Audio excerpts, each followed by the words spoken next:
Hai, Assalamualaikum warahmatullahi wabarakatuh. Perkenalkan, nama saya Ramyudin Faris Hamonangan, NIM 233430515 dari Fakultas Teknik Elektronika Prodi Informatika.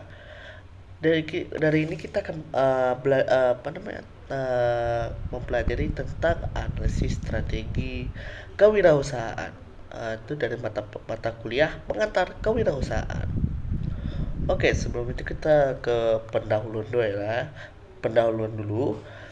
Kewirausahaan adalah proses dinamis dalam menciptakan dan mengelola usaha untuk mencapai keuntungan dan pertumbuhan. Namun, keberhasilan dalam dunia bisnis tidak hanya ditentukan oleh ide atau modal awal, melainkan oleh strategi yang tepat. Strategi kewirausahaan adalah rencana menyeluruh yang membantu wirausahawan mengidentifikasi peluang, mengolah sumber daya, dan membuat keputusan yang berorientasi pada pertumbuhan. Tanpa strategi yang matang, sebuah bisnis mungkin akan menghadapi banyak hambatan yang bisa saja mengakibatkan kegagalan oleh orang. Karena itu, penting bagi setiap wirausahawan untuk memiliki strategi kewirausahaan yang solid sebagai fondasi dari setiap langkah bisnisnya. Oke, kita masuk ke perencanaan usaha. Perencanaan usaha adalah tahap awal yang sangat krusial. Sebuah perencanaan bisnis yang baik akan merangkum tujuan jangka pendek, menengah, maupun panjang dari usaha tersebut. Disinilah peran bisnis plan atau rencana bisnis muncul, yang mencakup berbagai aspek seperti riset pasar sebelum menemukan usaha, yang penting untuk melakukan analisis mendalam mengenai siapa target konsumen, apa kebutuhan mereka, dan bagaimana pesaing beroperasi. Misalnya, jika Anda ingin membuka usaha di bidang teknologi riset, pasar akan membantu kita memahami tren teknologi terbaru serta preferensi menggunakan.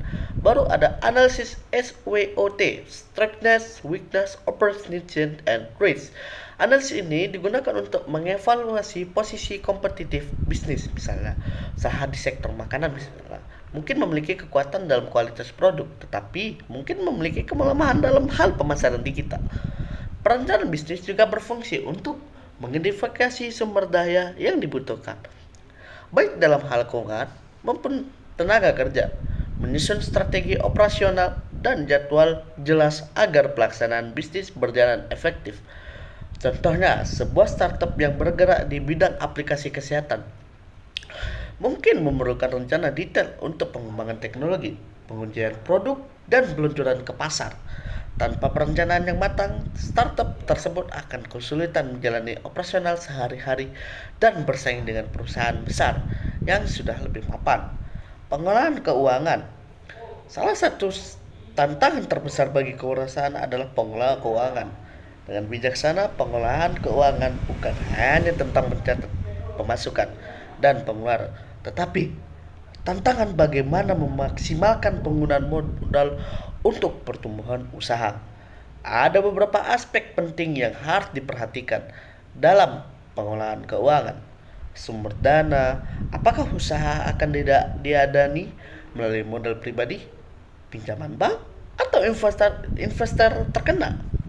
Setiap sumber dana memiliki risiko dan keuntungan tersendiri. Contohnya, jika kita memiliki pinjaman bank, kita harus siap untuk menghadapi pembayaran bunga yang dapat mempengaruhi aliran kas usaha. Penggunaan dana. Setelah memperoleh modal, langkah selanjutnya adalah merencanakan bagaimana dana tersebut akan digunakan.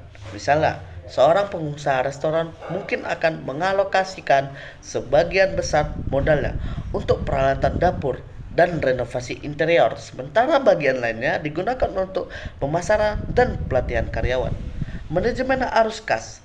Banyak bisnis gagal bukan karena mereka tidak menguntungkan, tapi karena mereka tidak mengolah arus kas dengan baik.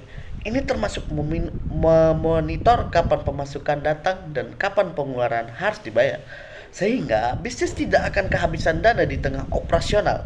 Sebagai contoh, bisnis e-commerce memungkinkan memiliki siklus perjualan yang tidak stabil sepanjang tahun, terutama pada musim-musim tertentu seperti hari libur. Tanpa perencanaan harus kas, baik bisnis ini mungkin menghadapi masalah likuiditas di luar musim puncak.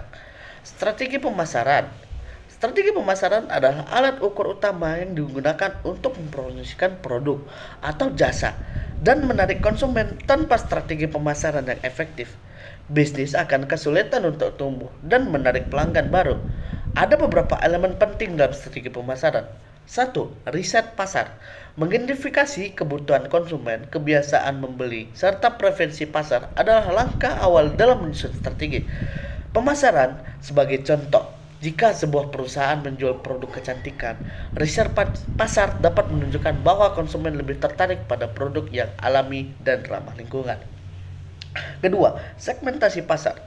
Ini adalah proses memecah pasar menjadi segmen-segmen yang lebih kecil berdasarkan demografi, perilaku, atau kebutuhan tertentu. Misalnya, sebuah perusahaan fashion mungkin menyasar segmen pasar anak muda yang cenderung mencari produk-produk yang begitu tren. Sementara perusahaan lainnya fokus pada segmen orang dewasa yang mencari kenyamanan dan kualitas. Dua, marketing piece atau 4P, Product Price Place Promotion. Menggabungkan unsur-unsur ini akan menghasilkan strategi pemasaran yang solid. Misalnya dalam usaha kuliner, pengusaha harus memastikan bahwa produk yang dijual berkualitas, harganya sesuai dengan pasar, distribusi mudah dijangkau oleh konsumen, dan promosi yang dilakukan menarik perhatian pasar. Saat ini, penggunaan teknologi digital juga menjadi bagian penting dalam strategi pemasaran. Media sosial seperti Instagram, Facebook, dan TikTok, serta platform e-commerce lainnya menjadi alat utama bagi banyak bisnis untuk menjangkau konsumen. Contohnya, sebuah brand fashion lokal mungkin dapat memperluas jangkauan konsumen dengan berkolaborasi dengan influencer di media sosial. Habis itu kita akan memasuki manajemen usaha. Manajemen usaha mencakup berbagai hal, memulai dari manajemen operasional, sumber daya manusia, hingga manajemen hubungan dengan pelanggan. Pengusaha harus mampu mengolah seluruh aspek ini dengan baik untuk menjaga efisiensi dan produktivitas usaha. Manajemen tim. Kepemimpinan yang baik diperlukan untuk memastikan tim bekerja dengan baik dan tujuan usaha tercapai. Misalnya, seorang kepemimpinan harus memotivasi karyawan untuk memberi kinerja yang terbaik mereka serta menciptakan budaya kerja yang sehat. Inovasi dan adaptasi. Dunia bisnis selalu berubah, oleh karena itu wirausahawan harus siap untuk berinovasi dan beradaptasi terhadap perubahan pasar. Misalnya, perusahaan-perusahaan yang bergerak di bidang teknologi harus melakukan penelitian dan pengembangan produk agar tidak tertinggal dari pesaing. Manajemen pelanggan. Mengolah hubungan dengan pelanggan juga sangat penting. Pelanggan yang puas akan menjadi pelanggan setia, bahkan rekomendasi usaha kita kepada orang lain. Sebagai contoh, perusahaan telekomunikasi yang fokus pada pelayanan pelanggan dan memberikan solusi cepat akan memiliki reputasi baik lebih dibandingkan pesaingnya. Oke, kita akan menyampaikan kesimpulan.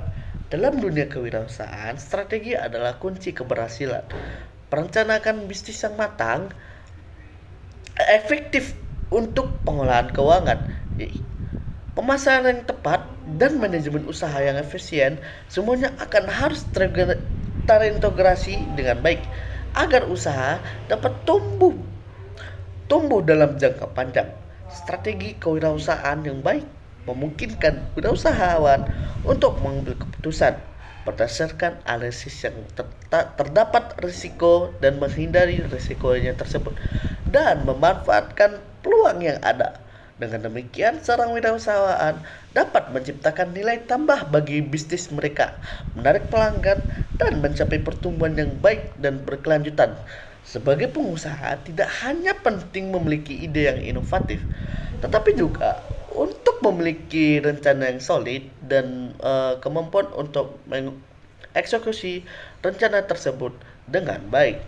Dengan penambahan ini, analisis kita akan lebih tahu bagaimana detail dan mencakup banyak poin-poin yang bisa kita sampaikan kepada orang banyak.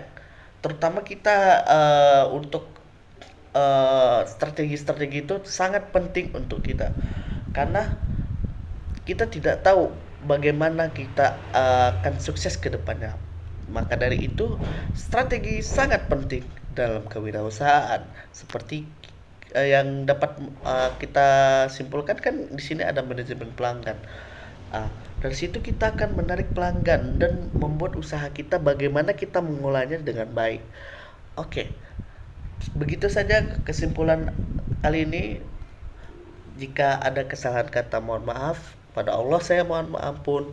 Assalamualaikum warahmatullahi wabarakatuh.